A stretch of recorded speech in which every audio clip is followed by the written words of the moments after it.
भारत और चीन के बीच तनाव बढ़ता गया जब से 2017 में डोकलाम विवाद हुआ और उससे पहले जब डेप्सांग में चीनी घुसपैठिए अंदर घुस आए।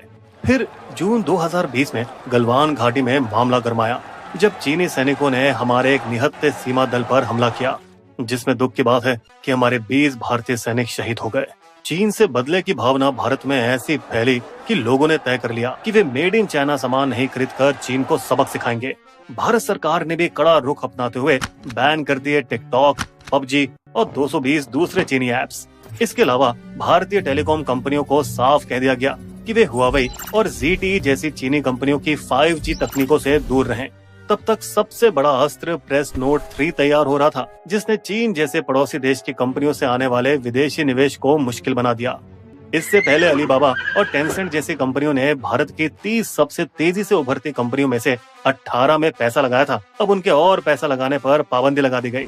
इस बीच भारत ने चीन के साथ अपनी सीमाओं पर बुनियादी ढांचे और सड़कों का निर्माण भी तेज कर दिया, जैसे कि DSDBO रोड, जिससे भारतीय सैनिक अब चीन पाकिस्तान आर्थिक कॉरिडोर, सियाचिन और काराकोरम के पास तक आसानी से पहुंच सकते हैं। भारत ने अपने खास SFF सैनिकों को चुशुल की ऊंचाई पर तैनात किया ताकि किसी भी संकट में इस घाटी को सौदेबाजी का हथियार बनाया जा सके, और अरबों डॉलरों वाले 58 चीनी निवेश प्रस्तावों को खारिज किया, जिसमें ग्रेट वॉल मोटर्स 2022 और BYD जैसी बड़ी कंपनियां यहां अपना प्लांट लगाना चाहते थे। और जब चीनी कंपनियां भारतीय पार्टनर्स खोजने लगी तो उस पर भी रोक लगा दी गई। जहां भारत और चीन के बीच में यह आपसी टकराव हो रहा था, वहीं दुनिया का भी नजरिया चीन के खिलाफ कड़वा हो चुका था और सभी चीन जैसे देश के साथ व्यापार नहीं करना चाहते थे, जिससे भारत के संकल्प को और मजबूती मिली। अमेरिकी एप्पल और टेस्ला जैसी कंपनियों ने भारत में निवेश करने की कतार लगा दी। एप्पल ने तो यहाँ तक कहा कि वह चीन से अपना 1/4 उत्पादन भारत में शिफ्ट करेगा। भारत ने बड़े धूमधाम से 14 उद्योगों में कारोबारियों के लिए PLI योजना की घोषणा की, अरबों डॉलर के निवेश को आकर्षित करने की उम्मीद में। शुरुआत में ये कदम कोविड के दौरान असरदार लग रहा था, जब चीन से इंपोर्ट कम हो गया था 11% और हमारा वहां जाने वाला एक्सपोर्ट बढ़ गया था 2020 में 16%। लेकिन ऐसा लंबे टाइम तक नहीं चला, क्योंकि साल 2024 में चीन के साथ व्यापार बहुत ज्यादा बढ़कर 9.83 लाख करोड़ रुपए हो गया था, जिससे चीन फिर से भारत का सबसे बड़ा व्यापारी साथी बन गया। ऐसा इसलिए क्योंकि भारत की अर्थव्यवस्था काफी हद तक चीनी सामान की मोहताज है, जो दूसरे देशों के मुकाबले काफी सस्ता पड़ता है। इसलिए चीन से मदरबोर्ड, सर्किट आदि जैसे इंपोर्ट को कम करने की भारत की चालें कभी शुरू ही नहीं हो पाई। और 4 साल तक चलने के बावजूद PLI योजना अब तक सिर्फ मोबाइल क्षेत्र में एप्पल के साथ ही सफल रही है। साल 2024 में चीन के साथ बढ़ते व्यापार घाटे को लगभग 7 लाख करोड़ रुपए तक बढ़ता देखते हुए और एप्पल के 1 लाख करोड़ के एक्सपोर्ट से सरकार को इतनी खुशी हुई कि उन्होंने अपने 2023-24 आर्थिक सर्वे में उसका 5 बार जिक्र किया। तो आखिरकार भारत के मुख्य आर्थिक सलाहकार ने चीनी निवेश के लिए देश के दरवाजे खोलने की सलाह दी। हालांकि चीन को संवेदनशील क्षेत्रों से दूर रहने के लिए भी कहा गया। ये हमने किया भारतीय उत्पादन और एक्सपोर्ट को बढ़ावा देने के लिए और वैश्विक सप्लाई चेन में भारत की भूमिका को मजबूत करने के लिए।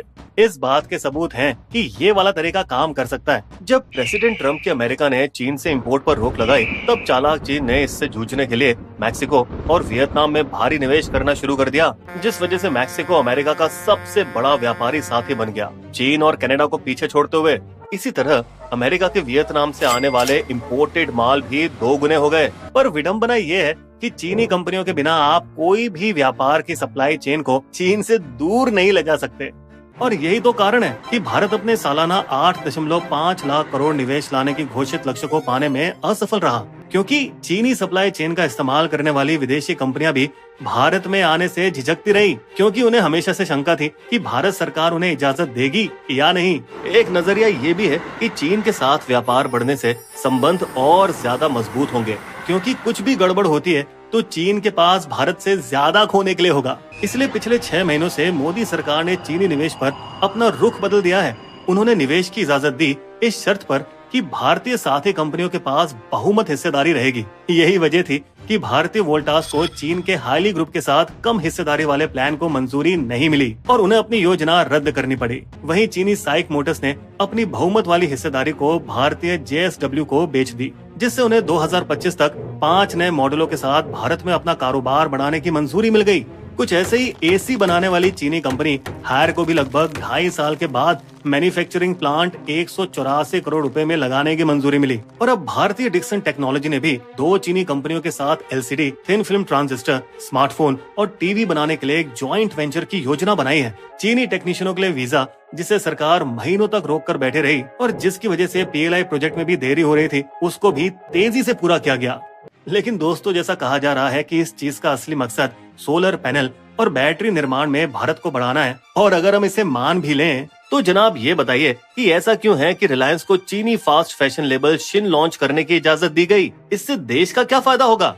हालांकि इसमें कोई संदेह नहीं है कि हमें चीनी निवेश और व्यापार से कई फायदे होंगे, जैसे तकनीक का आदान प्रदान, निर्माण में अच्छे तरीकों को सीखना, कर्मचारियों के कौशल का सुधार। अब आप खिलौनों का ही मामला ले लीजिए। 1 दशक से ज्यादा तक भारत 76% खिलौने इंपोर्ट करता था चीन से, लेकिन जल्द ही भारतीय कारखाने दोगुने हुए, जिससे चीनी इंपोर्ट घटकर 12% हो गया और देखते ही देखते भारत खिलौनों का बड़ा एक्सपोर्टर बन गया।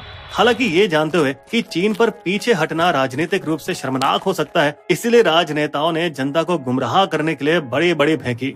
देश में चीनी निवेश को समर्थन देने के लिए फिलहाल कोई पुनः विचार नहीं हो रहा। भारतीयों को ये नीति नहीं पसंद आएगी, लेकिन मोदी और उनके वित्त मंत्रालय को एहसास हुआ कि इसकी जरूरत है। देखिए, कोई भी नीति अपने फायदे और नुकसान दोनों के साथ आती है, और कभी कभी दूर की सोच में देश के लिए क्या सही है, ये आज की राजनीतिक भावना से ज्यादा जरूरी है। जब तक सीमा पर भारत की अखंडता से कोई पीछे नहीं हटता, जो इस या किसी भी भविष्य की सरकार में कभी नहीं होने वाला, तब तक सब चंगा सी। बिस्बो की शायरी। डोकलाम के बाद गिरा चीन के संग व्यापार, पर अब फिर से जुड़ रहे धीरे धीरे तार। चीन के संग इस प्रीत का बस विकास आधार, देश की सीमाओं पर नहीं कभी सहेंगे वार। हमारे वीडियो कंटेंट के सोर्सेस आपको डिस्क्रिप्शन में मिल जाएंगे।